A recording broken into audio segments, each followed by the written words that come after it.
Alright, I'm just going to have to give you some commentary. I don't know why the video got muted, but I'm showing you that there's no warning lights on. This is after I did my rear brake drum job and suspension replacement all around. As you can see, it's not pulling to the left or right, so I successfully did my own alignment. That worked pretty good. Okay, here we are with the rear drum brake. Unfortunately, I do not have the little screw that goes in the middle of the drum brake that will actually press them out, because if you go as long as I have without replacing the drum brakes, they rust welding themselves into place. So, in order to stop that, you just get these two, I forget the exact size of the millimeter bolt it is, that will pop it out.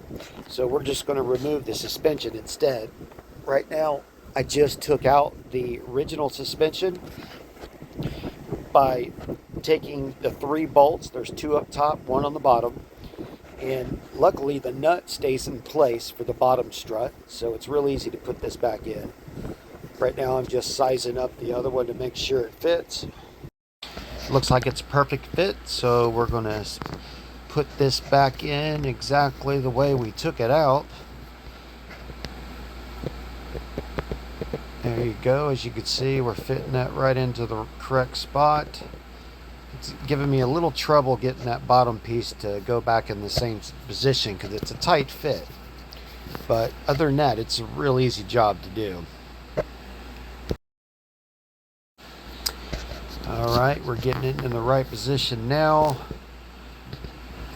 As soon as I get these 2 holes to line up, I'll be able to screw that into place. There's 1 screw there.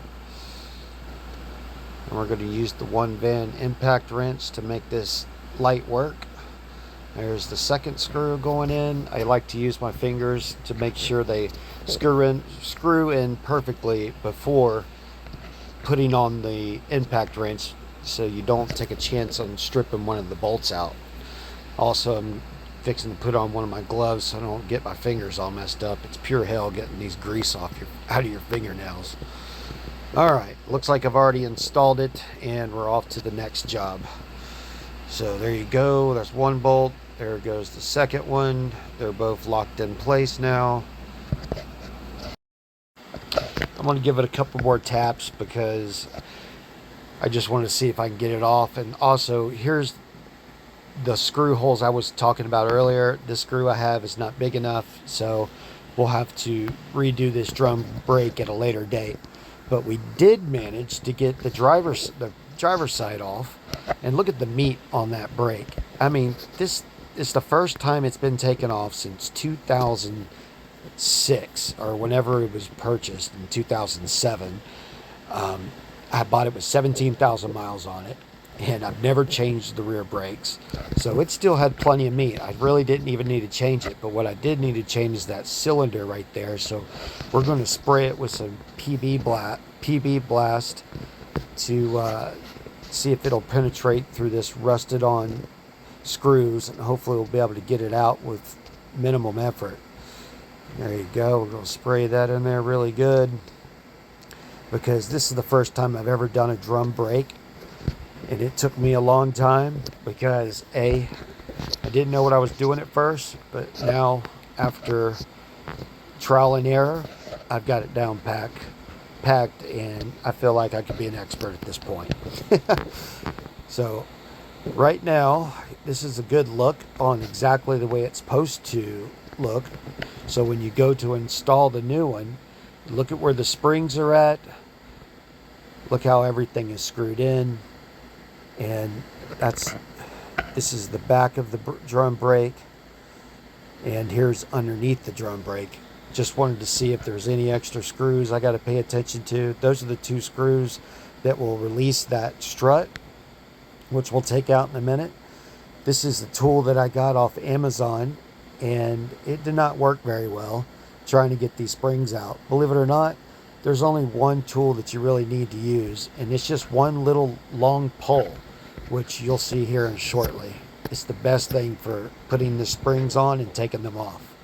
Notice the emergency brake and where it's located, because when I installed this, I actually installed the emergency brake in front of the disc brake instead of behind it, which made it a big problem because I couldn't get the original disc to fit back onto the drum. So I shaved down the meat on the pads just to make it fit, when all I really need to do is release the emergency brake and put it behind the pad, which I'll show you shortly, because I installed it wrong, obviously, which you'll see here in a minute. Right now I'm using the one van impact wrench, trying to use the little brush here to see if it'll help me clean some of this rust that's accumulated over the years. And right now we're going to put some NTCs on the contact points. There's one sticking out right there. That bump sticking out is a contact point. You want to seize that up with anti-seize. But right now it looks like we're just going to replace the strut, and you'll be able to see how easy this is because it's a better view on removing these two little bolts. And I wish I had the volume, but unfortunately I don't know what happened to it, so you got my commentary instead. Alright, now that just came out easily, we're going to pull this out, and it's giving me a little trouble because it's a very tight area to get that out of. Alright, and the nut is still there, so I don't have to worry about that. So all I got to do is get the new one, see where the nut stays into place. I don't have to worry about that. That's great. Alright, so now I've speeded up the video because I am basically taking the brake line off and removing that rear cylinder that I was telling you about. So I got new cylinders, new brake springs, basically all the inner parts are getting replaced for the rear drum brake. I should replace that hub because it definitely feels like it could move a little better, but that's another job we'll have to do a tutorial on later down the road. But right now we're just going to keep the same one on there because it's still rolling good. As far as I know, I don't have any issues with it yet. And right now I'm sizing up the new shoes that I'm putting on, and it looks like they're going to fit perfectly. Don't have any issues there. Let's remove this back spring here and see if we can get this to connect to the new shoe, and see, basically what I was trying to do is take one part off and replacing it with the new part so I can easily put everything back together. But unfortunately it didn't work out that way, so I end up having to take it apart because there's a pin, a horseshoe pin, that holds the rear pad on that is absolutely one of the hardest pins I've ever had to remove. And it'll make you never want to be a mechanic just to have to remove one of those pins if you don't know what you're doing. I had to take the whole brake off and go put it in a vice grip and then beat it out with a big nail. Here's the contact points that I was talking about earlier, and there's that bolt that just stays into place. Notice how the contact points got fresh C's on it, or anti-C's on it. It's all nice and silver. That'll make the brake shoes open and close without any trouble. This is my little area where I put everything so I could see exactly the way it's supposed to go back on. Try to keep it all lined up, but it really doesn't matter. They're not actually that difficult to put back together. That's a lot of meat on that shoe. I probably didn't even need to replace it. I wish I would have just left it alone. Those little springs that are holding it together, as you can see, that first one right there, there's that emergency brake that was in question. See how it goes behind the shoe? When I went to go put it on, I did it in front. But here's that horseshoe pin I was telling you about. This right here is about 2 millimeters thick, and it's not something you could just take some pliers and just open it up with. You have to bang on it and pry it out because look at that. I've already chipped the peak corner off trying to get it to open up. And it just took forever to get that off. So I just want to show you a little bit of the trial and error. And then right now, it looks like I've already got it installed already, and I'm trying to close the horseshoe clamp. So you're not sitting here watching me funnel or mess around with this all day. All right, we're getting close to getting this all done now. Let's see where we're at. As soon as I can move my big fat hand there. There's that nail I was telling you about. I'm just going to bang that down to get it fit as perfectly as it was before. And it looks like it's a pretty solid fit. And now we're going to try to pinch that close if I'm strong enough. And I am super exhausted right now because there's no AC in this shed. It is so hot, so humid. It's in the dead of summer. It's about 98 degrees. Look at that. I'm slowly getting it to come together. How about that? We done it. We done it. Now what I'm going to do is pound that part that got bent up with this big nail. One of those nails that you would see in a railroad train track. That's how thick this device is. And it bent it back in shape pretty easily. But that's the hardest part, is getting that damn horseshoe pin off for me. I don't know about anybody else, but that was not fun. So now that I've got the new shoes on, everything's back into place. I can see. Look how thick that shoe is. We're going to install this back. Unfortunately, I wish I would have put the emergency brake in the right spot. But notice I'm taking all the contact points and putting anti-seize on it so it'll have a smooth transition. Alright, now we're going to install the shoe that you just saw me beat up with the nail, trying to get that horseshoe pin back in. And it's fitting in nicely. Now the next hard job is to get the spring that you got to turn 180 degrees to make it stay into place. Alright, so here's that tool I was telling you about from that Amazon kit. You just hold in the spring, turn it to right or left, it doesn't matter, as long as it's 180 degrees, so that little pin will sit in there flush. And now you're holding it on tension. There you go. Yeah, it's in there perfect. That's not coming out. It's at 180 degrees, so I'm just going to go on to the next step. So now, if you look closely, which it looks like I've already skipped the part, but you can see on the bottom of the drum, you'll see that spring going across the top, connecting to the drum. Right here where I'm pointing, that's the emergency brake spring. That should be behind the drum, not in front, which gave me a lot of problems trying to get that back into place.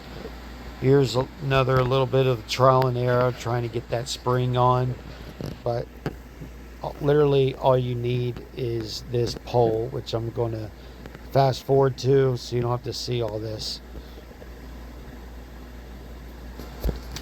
Alright, so we're going to take my needle nose pliers, stick it right in the desired hole you want to go to, and it just pops right in. You see that? That's all you got to do to get that spring. You could do that for the other one too, which is what I'm going to try to do right here, but it is not as easy for this particular spring. Alright, now I'm going to take that metal pole I was telling you about and stick it into its desired hole, which is the one right in front of the top part of the brake. And I'm trying to figure out the best way it is to pry this spring over, because it's just not easy by any means, but I do eventually get it here.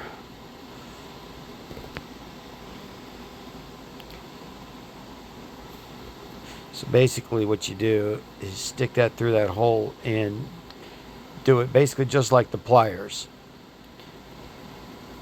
and it will slide right into place. I think it's already installed. Let's see. Yep, there it is. Already added. And I did the other spring. Unfortunately, you didn't get to see that on video, but it was basically the same process. So there you go. I've actually installed the cylinder too. Unfortunately, that got skipped as well. But there's 2 bolts on the back. Right where I'm pointing, those where the bolts go to add that new cylinder. And you also have to disconnect the brake line. So when you do that, you're going to have to bleed the brakes. See, there's that 180 degrees. See how it looks like a cross? That's how you got to get the spring to make it where it stays into place.